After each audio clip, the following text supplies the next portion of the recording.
حکومت کا بندہ بن کے پھر بڑے سارے معاملات خراب بھی ہو جاتے ہیں۔ امام اعظم ابو حنیفہ ان سے بڑے امام ہیں، تابعی ہیں، ان سے ابو منصور نے کہا تھا، ابو جعفر منصور نے کہا تھا، عباسی خلیفہ نے، اس نے کہا تھا کہ قاضی بن جائے، قاضی القضات چیف جسٹس بن جائے۔ آپ نے فرمایا میں قاضی بننے کے لائق نہیں۔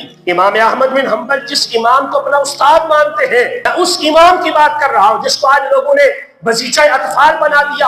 کوئی اٹھتا ہے تو حناف پہ بات کرتا ہے، کوئی اٹھتا ہے تو امام اعظم کو باتیں کرنا شروع کر دیتا ہے۔ امام صاحب نے کہا میں قاضی بننے کے لائق نہیں۔ ابو جعفر منصور نے کہا کہ آپ جھوٹ بولتے ہیں۔ آپ نے فرمایا پھر ایک جھوٹے کو قاضی لگاؤ گے؟ اندازہ لگائیے، ان کی جناب حاضر دماغی، فرمایا پھر ایک جھوٹے کو قاضی لگاؤ گے؟ اس نے آپ کو قید کر دیا، 100 کوڑے لگائے، بڑی سزائیں دی، فرمایا تیرا قاضی کا درجہ نہیں قبول کروں گا۔ میں اگر قاضی القضات کے درجے پر بیٹھ گیا تو عباسی خلافت کبھی آپ تاریخ کے در پڑھ کے دیکھیں کہ کتنے ظالم حکمران تھے، تو ظاہر سی بات ہے کچھ نہ کچھ تو معاملہ ہو جانا تھا۔ آپ نے فرمایا میں قاضی نہیں بنوں گا۔ امام احمد بن حنبل نے کہا کہ آج کے بعد میرے بیٹے کے گھر سے میرے گھر میں کھانے کے لیے کوئی چیز نہیں آئے گی۔